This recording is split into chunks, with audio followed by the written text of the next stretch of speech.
Hi, this is Bhavachan Mukherjee and welcome to my YouTube channel. I love electrical engineering.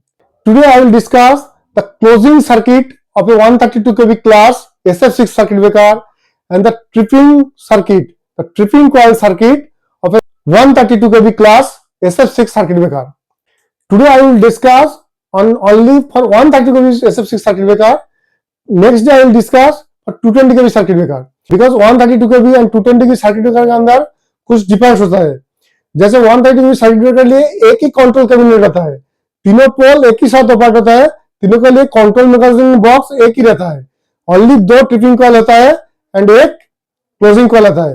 कोई भी breaker में कोई single control panel रहेगा तो closing coil should be 1 but tripping coil should be 2. But in case of 220 kV as I have said there is 3 control cabinet. पर pole के लिए, पर फेज के लिए अलग अलग कंट्रोल कैबिनेट है. पर फेज के लिए 2 tripping coil and 1 closing coil and पूरा ब्रेकर के लिए 6 tripping coil and 3 closing coil रहता है. So it is little bit different with 132 kV circuit breaker. So next day I will discuss on that circuit for 220 kV level circuit breaker circuit. Today I am discussing on 132 kV voltage level SF6 circuit breaker. Suppose this is a closing coil. This is the closing coil. So closing coil का एक side में permanent negative field coil आता है. Suppose this is the closing coil of the breaker. तो breaker का एक side में permanent DC negative है. डीसी सिस्टम का डिजाइन का डिपेंड करेगा 110 वोल्ट है कि 48 वोल्ट है कि 220 वोल्ट है. डीसी वोल्टेज जो नेगेटिव है वो कॉइल का एक साइड में फीड करा जाएगा. बट कोई भी कॉइल का एनर्जाइज होने के लिए उसे वन साइड नेगेटिव और वन साइड पॉजिटिव चाहिए. तो suppose this is the positive, suppose this is the positive permanent, this is the permanent positive, this is the permanent negative. Now ये जो पॉजिटिव है इसको एक कॉइल के साथ जोड़ना पड़ेगा. तो हम लोग एक जोड़ता हूं, इसमें सम कंडीशन देके जोड़ता हूं. तो कंडीशन क्या क्या है that we will have to know. So first हम लोग जो लेता हूं इसके साथ दैट इज 86 रिले. 86 रिले का NC contact. 86 relay mean master trip relay. मतलब कोई भी रिले में कोई भी फॉल्ट होगा they should first send the command to master trip relay and master trip relay will initiate. So first हमको जो आना चाहिए, जब master trip relay is in healthy condition not in trip condition, healthy condition का NC contact हमको आना चाहिए first interlocking में. नेक्स्ट हमको आना चाहिए हमारा जो ट्रिपिंग कॉइल सुपरविजन रिले होता है. ट्रिपिंग कॉइल सुपरविजन रिले 95 से आंसर कोड होता है उसका 95. तो ट्रिपिंग कॉइल सुपरविजन रिले का हेल्दी कंडीशन का NC contact. I am repeating again, tripping coil supervision relay जो होता है उसका हेल्दी कंडीशन का जो एनसी कॉन्टैक्ट है वो हमको आना चाहिए. तो मैं क्या बोला, कोई भी ब्रेकर में 2 ट्रिपिंग कॉइल रहता है. तो दोनों ट्रिपिंग कॉइल का दोनों एनसी हमको लेना है. ये है ट्रिपिंग कॉइल 1 का सुपरविजन रिले, ये ट्रिपिंग कॉइल 2 का सुपरविजन रिले. तो और अभी तक क्या क्या हो गया, मास्टर ट्रिप रिले का एनसी कॉन्टैक्ट, ट्रिपिंग कॉइल 1 का सुपरविजन रिले का NC contact and tripping coil 2 का जो सुपरविजन रिले है उसका एनसी कॉन्टैक्ट. उसके बाद हम लोग क्या करता हूं, उसके बाद हम लोग लोकल रिमोट सिलेक्टर स्विच लगाता हूं. Local remote selector switch. तो लोकल रिमोट सिलेक्टर स्विच लगाने के बाद हम लोग एक रिमोट का टीएनसी एंड एक लोकल का टीएनसी. लोकल रिमोट स्विच के लगाने के बाद हम लोग एक remote TNC switch and local TNC switch लगाता हूं. एंड इसके साथ ये जो लोकल रिमोट स्विच है उसका एक इंटरलॉकिंग स्विच लगा देता हूं. Interlocking switch mean when I have selected local then local should be NC and remote should be NO. When we select remote then remote TN switch का जो आगे auxiliary switch लगा है that should be NC and that should be NO. तो जब local select करूंगा तो local TNC switch will work and जब रिमोट सिलेक्ट करूंगा तो remote TNC switch will work. Now we will put the isolator interlocking here. Before closing breaker, the isolator means the isolator connected with main bus bar. It should be interlocking. मतलब isolator को पहले close होना चाहिए तो अब जाके breaker close होगा. उसके बाद हम लोग क्या लगाता हूँ, आइसोलेटर का इंटरलॉकिंग लगा देता हूँ. इंटरलॉकिंग एनसी होगा, आइसोलेटर क्लोज होगा तो अभी सर्किट इतना तो आ गया. मतलब जो पॉजिटिव वोल्टेज है अभी इतना तक आ गया। इसके बाद सर्किट को क्लोज करने के लिए और क्या क्या चाहिए? सर्किट को क्लोज करने के लिए SF6 सर्किट ब्रेकर होता है। तो SF6 का जो सर्किट ब्रेकर का प्रेशर है दैट इज 6 बार, वो प्रेशर स्विच से फीडबैक लेके आके इधर लगाना पड़ेगा। ये है SF6 प्रेशर। SF6 प्रेशर ठीक ठाक रहेगा तभी तो क्लोज हो पाएगा। SF6 प्रेशर लो हो जाएगा तो एनओ रह जाएगा, एनसी नहीं हो पाएगा, तब भी सर्किट ब्रेकर क्लोज नहीं हो पाएगा।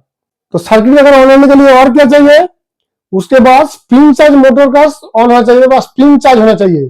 तो स्प्रिंग चार्ज का जो एक एनसी कॉन्टैक्ट है, स्प्रिंग चार्ज होने के बाद जो एनसी होता है, जब स्प्रिंग चार्ज हो जाएगा उस टाइम वो एनसी हो जाएगा, उसका एक कॉन्टैक्ट सर्किट में आना चाहिए। सो अभी तक पहले आया master tripping, tripping circuit 1 healthy, tripping circuit 2 healthy, local remote switch, local select किया तो लोकल टीएनसी, टीएनसी के थ्रू आइसोलेटर का इंटरलॉकिंग, आइसोलेटर का इंटरलॉकिंग के बाद SF6 गैस प्रेशर का interlocking, SF6 gas pressure interlocking के बाद स्प्रिंग चार्ज मैकेनिज्म का इंटरलॉकिंग। मतलब स्प्रिंग चार्ज है तभी ऑन हो पाएगा, स्प्रिंग चार्ज नहीं है तब ऑन नहीं हो पाएगा। नाउ इसके साथ हम लोग एक एडिशनल रिले का एनसी कॉन्टैक्ट लगाता हूं। ये जो रिले होता है, इस रिले का नाम है एंटी पंपिंग रिले।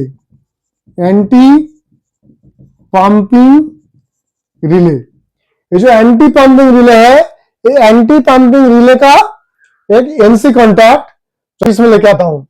ये एंटी पंपिंग रिले क्यों लगाता हूं, इस कॉन्टैक्ट क्यों लेके आता हूं, that I will discuss on separate video. और क्या चाहिए?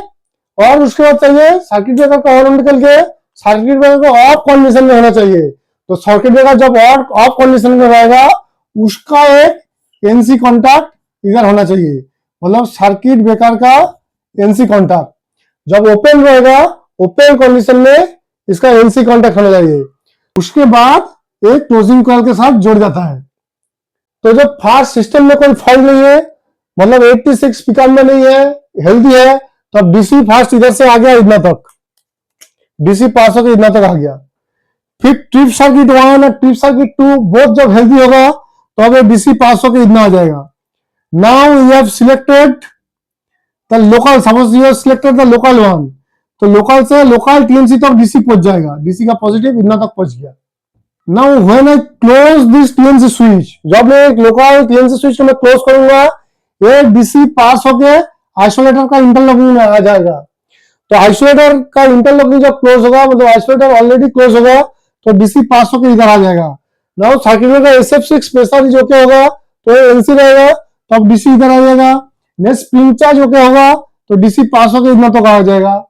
नाउ एंटी पंपिंग रिले बेकार फॉल्ट कंडीशन में कंटिन्यूअस ऑन का कमांड पास नहीं हो रहा है तो ये एनसी मिल जाएगा, इतना तक पहुंच गया। उसके बाद सर्किट ब्रेकर का ऑफ रहेगा, उसका एनसी में पहुंच गया।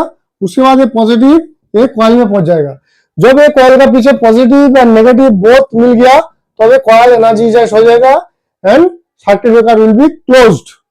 Now I am coming to the tripping circuit. तो ट्रिपिंग सर्किट जनरली दो होगा एंड दो tripping circuit will feed from two different source of DC. तो मैं एक का दिखा रहा हूं, एक सप्लाई 1 से होगा, तो सिमिलरली सेकंड वन तो सप्लाई 2 से होगा। There is nothing difference, only source of DC is difference, else in the circuit there is no difference. So I am showing here the circuit of tripping coil 1 and the circuit of the tripping coil 2 is a similar of this. So suppose this is the tripping coil 1 and इसके साथ one side में permanent negative is feeding, एक side में permanent negative is feeding, पर दूसरा and में जो है वो परमानेंट नेगेटिव नहीं जाता है, उसमें सब कंडीशनल डीसी जाता है। तो पॉजिटिव एंड है उसमें हम लोग कंडीशनल भेजता हूं through some interlocking and some logic. So suppose this is a DC, तो DC से निकल के ये पहले ही चला जाएगा लोकल रिमोट सिलेक्टर स्विच में, लोकल रिमोट सिलेक्टर स्विच में चला जाएगा। इसमें कोई REF6 और ट्रिप सर्किट सुपरविजन लेगा, कोई इंटरलॉक का जोड़ नहीं है। ये पॉजिटिव निकल के फास्ट आ जाएगा लोकल रिमोट स्विच में एंड सिमिलरली इससे दो डिवाइडेड हो जाएगा, एक लोकल टीएनसी स्विच एंड एक remote TNC switch. And local remote switch का जो इंटरलॉकिंग है ये इसमें रहेगा। मतलब लोकल जब मैं सिलेक्ट करूंगा then it will be NC and it will be open, and जब मैं रिमोट सिलेक्ट करूंगा that will be close and that will be open. Now here जो इंटरलॉकिंग रहेगा SF6 गैस प्रेशर का NC, SF6 gas pressure okay होगा तो ये NC रहेगा। एंड इसका पहले एक इधर से भी मैं डीसी फीड करूंगा, positive DC through 86 master trip relay, master trip relay का थ्रू भी इधर में डीसी फीड करूंगा। मैं जब मैन्युअली करना चाहूंगा तब इसी डीसी से काम हो जाएगा, ऑटोमेटिक फॉल्ट लेगा। कोई भी लाइन में कोई भी रिले में ट्रिप हुआ, उसे रिले से फास्ट 86 रिले में कमांड आ जाएगा, may be overload or fault, may be differential, may be distance protection, उसी रिले से कमांड आ जाएगा 86 रिले से। 86 रिले डीसी पॉजिटिव को पास कर देगा एंड डीसी पॉजिटिव यहाँ तक आ जाएगा। एंड इसमें इंटरलॉकिंग रहेगा SF6 प्रेशर का, तो SF6 प्रेशर ओके होगा तो डीसी इतना पहुंच गया। इतना तक डीसी पहुंच जाने के बाद जैसे हम लोग क्लोजिंग कॉल का सर्किट में ब्रेकर का स्टेटस का इंटरलॉकिंग लिया था, the breaker should be open condition. Similarly for tripping, we will take one interlocking here. The breaker should be in closed condition. Circuit breaker should be in closed condition. तो circuit breaker should be closed condition. इसका interlocking हो गया। इसका interlocking होने के बाद ये positive direct पहुंच जाएगा ट्रिपिंग कॉइल का और टर्मिनल में। तो ये कैसे वर्क करेगा? Suppose there is no fault, we will have to trip the breaker through local TNC, through local switch. तो हम लोग इधर पॉजिटिव आया, मैं लोकल रिमोट स्विच में लोकल सेलेक्ट कर दिया। जब मैं लोकल सिलेक्ट करूंगा that will be close, that will be open. Now local remote switch को मैं ट्रिप कमांड दिया, लोकल रिमोट स्विच से मैं ट्रिपिंग कमांड दिया। तो ट्रिपिंग कमांड दिया तो डीसी इतना तक आ गया। उसके बाद SF6 गैस प्रेशर ओके रहेगा, सर्किट में करंट क्लोज कंडीशन रहेगा, तो डीसी इधर से उधर पहुंच जाएगा। But in case of fault condition, जब मैं मैनुअली नहीं करूंगा, तो जब मैनुअली नहीं करूंगा कोई भी रिले से फॉल्ट कमांड आएगा तो 86 रिले का जो नेचुरल जो एनो कॉन्टैक्ट है वो एनसी बन जाएगा एंड डीसी इधर से पास होकर इधर आ जाएगा एंड डीसी इधर से through SF6 gas pressure okay रहेगा, सर्किट क्लोज कंडीशन में रहेगा, ट्रिपिंग का दूसरा टर्मिनल में पहुंच जाएगा and breaker will be tripped. Similarly for tripping circuit 1 that is tripping circuit 2, similarly एक सर्किट होगा इसके साथ, that is the tripping circuit of 130 circuit breaker. तो one thing more I would like to add, जो मैं बोला था tripping circuit को सुपरविजन करने के लिए, ट्रिपिंग सर्किट बहुत इंपॉर्टेंट होता है। Tripping circuit by chance fail हो गया तो पूरा सिस्टम जल जा सकता है, फायर का वजह से पूरा सिस्टम जल सकता है। तो इसके लिए जो ट्रिपिंग सर्किट का कॉइल है ये ठीक है कि नहीं है, इसका सुपरविजन करने के लिए हम लोग एक रिले लगाता हूँ, दैट इज 95। तो जितना ट्रिपिंग कॉइल होगा सबके लिए एक एक करके सुपरविजन रिले रहेगा। ये supervision relay pre and post, circuit breaker का प्री एंड पोस्ट दोनों स्टेटस में, सर्किट ब्रेकर जब ऑफ कंडीशन में रहेगा एंड ऑन कंडीशन में रहेगा, दोनों pre close and post close दोनों कंडीशन का स्टेटस हमारा सिस्टम को भेजते रहेगा।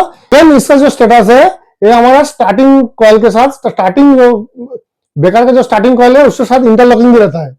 तो इसका जो फीडबैक रहता है, इसका जो स्टेटस हम लोग लेता हूं तो सुपरविजन रिले का कनेक्ट करता हूं। ये बेसिकली हम लोग करता हूं, एक इधर से लेके जाता हूं that is circuit breaker post close supervision के लिए, इधर से कोई लेके जाता हूं एंड फॉर प्री क्लोज इधर से लेके जाता हूं, ये है प्री क्लोज्ड। तो सर्किट ब्रेकर का एक एनसी स्विच है, जब क्लोज होगा तब एनसी होगा, जब क्लोज नहीं कंडीशन होगा ओपन होगा। तो ओपन कंडीशन में हम लोग मतलब प्री क्लोज कंडीशन का फीडबैक इधर से लेके जाता हूं एंड पोस्ट कंडीशन का फीडबैक इधर से लेके आता हूं। ये जो tripping circuit supervision relay, tripping circuit का जो सुपरविजन रिले होता है 95, इसका वर्किंग प्रिंसिपल क्या है, ये सिस्टम के साथ कैसे कनेक्ट होता है, I will discuss on my next video, otherwise ये बहुत लॉन्ग हो जाएगा। So let's see my next video, get a good knowledge about tripping circuit supervision relay. Thank you.